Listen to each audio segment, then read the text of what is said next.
नमस्कार बच्चों, स्वागत है आप लोगों का हमारे YouTube चैनल में। तो आज हम लोग देखने वाले हैं क्लास 10th हिंदी लोक भारती दूसरी इकाई पार्ट 1 भरसही जलद का स्वाध्याय। यानी कि यहाँ पर जो भी प्रश्न दिए गए हैं उन सारे प्रश्नों के उत्तर इस वीडियो में आपको मिलने वाले हैं, ठीक है ना।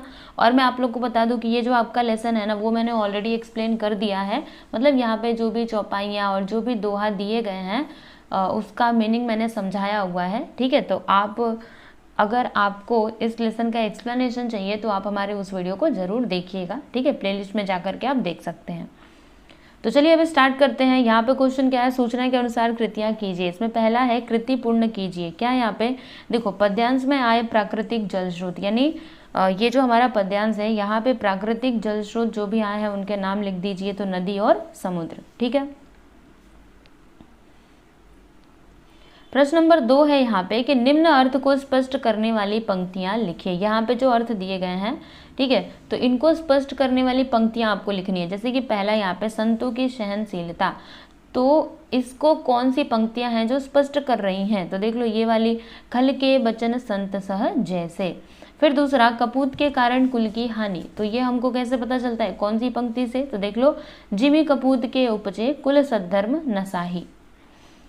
आगे चलते हैं, तीसरा यहाँ पर तालिका पूर्ण कीजिए। तो देखो बच्चों हमने यहाँ पर डायरेक्टली तालिका पूर्ण कर दिया है, ठीक है। अगर आप क्वेश्चन देखना चाहते हो तो आप लोग जरूर टेक्स्ट बुक में देख लीजिएगा, ठीक है। तो इन्हें दादुर यह कहा गया है, क्या कहा गया है, बटु समुदाय, ठीक है। यहाँ पे दादुर आएगा, यहाँ पे बटु समुदाय, यहाँ पे सज्जनों के सद्गुण तालाब में जल भरना, ओके। आगे बढ़ जाते हैं और यहाँ पे चौथा है जोड़ियाँ मिलाइए। आपको जोड़ियाँ मिलाना है, तो मैंने यहाँ पे डायरेक्टली आंसर लिखा है, लेकिन अगर आप क्वेश्चन देखना चाहते हैं तो आप टेक्स्ट बुक में जरूर देख सकते हो, ठीक है। तो दमकती बिजली, इसके सामने क्या आ जाएगा, दुष्ट की मित्रता। नव पल्लव से भरा वृक्ष, यहाँ पे क्या आएगा, साधक के मन का विवेक। उपकारी की संपत्ति, शशि संपन्न पृथ्वी। फिर भूमि की माया से लिपटा जीव। प्रश्न नंबर 5 है यहाँ पे कि इनके लिए पद्यांश में प्रयुक्त शब्द, यहाँ पे कुछ शब्द दिए गए हैं, तो इन शब्दों के लिए पद्यांश में कौन से शब्द उपयोग में लाए गए हैं वो आपको बताना है। जैसे कि बादल, तो बादल के लिए किस शब्द का उपयोग किया गया है, जलद का, तो यहाँ पे जलद लिखा हुआ है, आप देख सकते हो। उसके बाद ग्रह के लिए पतंग का, उपग्रह के लिए मही का, पेड़ का विटप, पौधे के लिए अर्क जवान, पत्ते के लिए पात।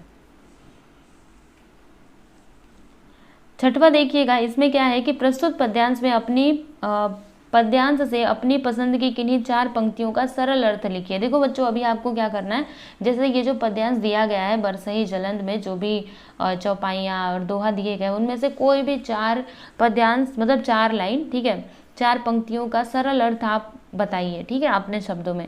तो देखो मैंने यहाँ पे ना 4 पंक्तियाँ लिखी है, जैसे कि आप लोग देख सकते हो। कबहु प्रबल बह मारुत जह तह मेघ बिलाही, जिमि कपूत के उपजे कुल सद्धर्म नसाही। कबहु दिवस मह निबिड़तम, कबहु को प्रकट पतंग, बिन सही उपजे ज्ञान जिमि पाई कुसंग सुसंग, ठीक है। तो इसका मतलब क्या है, यहाँ पर आप लोग देख सकते हो, मैंने लिखा हुआ है कि कभी कभी वायु बहुत तेज गति से चलने लगती है, इससे बादल यहाँ वहाँ गायब हो जाते हैं। यह दृश्य उसी प्रकार लगता है जैसे परिवार में कपूत के उत्पन्न होने से कुल के उत्तम धर्म यानी कि श्रेष्ठ आचरण नष्ट हो जाते हैं। कभी बादलों के कारण दिन में घनघोर अंधकार छा जाता है, तो कभी सूर्य प्रकट हो जाता है। तब लगता है जैसे बुरी संगति पाकर ज्ञान नष्ट हो गया और अच्छी संगति पाकर ज्ञान उत्पन्न हो गया हो, ठीक है। तो ये था इसका मीनिंग।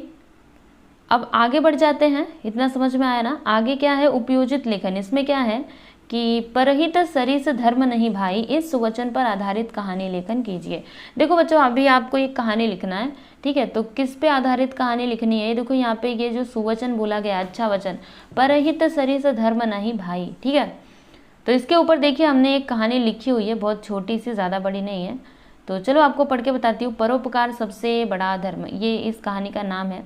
तो रामचरितमानस में तुलसीदास जी ने लिखा है कि परहित सरिस धर्म नहीं भाई, जिसका मतलब क्या है, जिसका भावार्थ यह है कि दूसरों का हित करने से बड़ा कोई धर्म नहीं है। ज्योतिमठ के शंकराचार्य के परम शिष्य का नाम कृष्ण बोधाश्रम था। और फिर आगे है कि कृष्ण बोधाश्रम एक बार प्रवास पर निकले, घूमते घूमते वे एक ऐसी जगह पहुंच गए जहां पिछले 5 वर्षों से बारिश नहीं हुई थी। उस क्षेत्र के सारे तालाब और कुएं सूख गए थे, उन्हें पानी के लिए दूर दराज के क्षेत्रों में जाना पड़ता था। अपने क्षेत्र में एक सन्यासी को आया देख गांव के सारे लोग कृष्ण बोधाश्रम के पास पहुंचे। गांव वालों ने कृष्ण बोधाश्रम को अपनी परेशानी बताई और विनती करके बोले, महाराज जी, इस दुविधा से निपटने के लिए कोई उपाय बताएं। कृष्ण बोधाश्रम ने मुस्कुराकर कहा, पुण्य करोगे तो भगवान जरूर प्रसन्न होंगे। ठीक है, तो फिर गांव वालों ने क्या कहा कि स्वामी जी, हम लोग क्या पुण्य करें, है ना, आपने बोला पुण्य करने के लिए, परंतु हम पुण्य कौन सा पुण्य करें, तो इस भीषण समस्या के कारण हमें तो कुछ समझ में भी नहीं आ रहा, तो कृपा करके आप ही कोई मार्ग दिखाइए। तो कृष्ण बोधाश्रम जी ने कहा, कहते हैं कि सामने जो तालाब दिख रहा है ना, उसमें पानी है, जिसके कारण उसमें पानी नहीं है। ठीक है, पानी नहीं है, जिसके कारण जो मछलियां हैं वो मर रही हैं प्यास से। तुम लोग उस तालाब में पानी डालो और प्यास से मर रही मछलियों को बचा लो। गांव वालों ने कहा। अब गांव वाले कहते हैं कि स्वामी जी, हम लोगों के पास पीने के लिए पानी नहीं है, ऐसे में इन मछलियों के लिए हम पानी कहाँ से लाएं। स्वामी जी ने कहा, कहीं दूर से भी लाना पड़े तो लेकर आओ और उस तालाब में डालो। सभी लोगों ने दूर दराज के क्षेत्रों से पानी लाकर उस तालाब में डालना शुरू कर दिया। 2-4 दिनों तक ऐसा चलता रहा। ईश्वर की ऐसी कृपा हुई कि उसी सप्ताह में घनघोर बारिश शुरू हो गई। लगातार बारिश होने से उस क्षेत्र में सूखे की स्थिति समाप्त हो गई और वहां के तालाबों में भरपूर पानी एकत्रित हो गया। अब तक सन्यासी गांव से जा चुके थे, लेकिन गांव वालों को समझ में यह बात आ चुकी थी कि दूसरों की मदद करने वालों की मदद ईश्वर स्वयं करते हैं।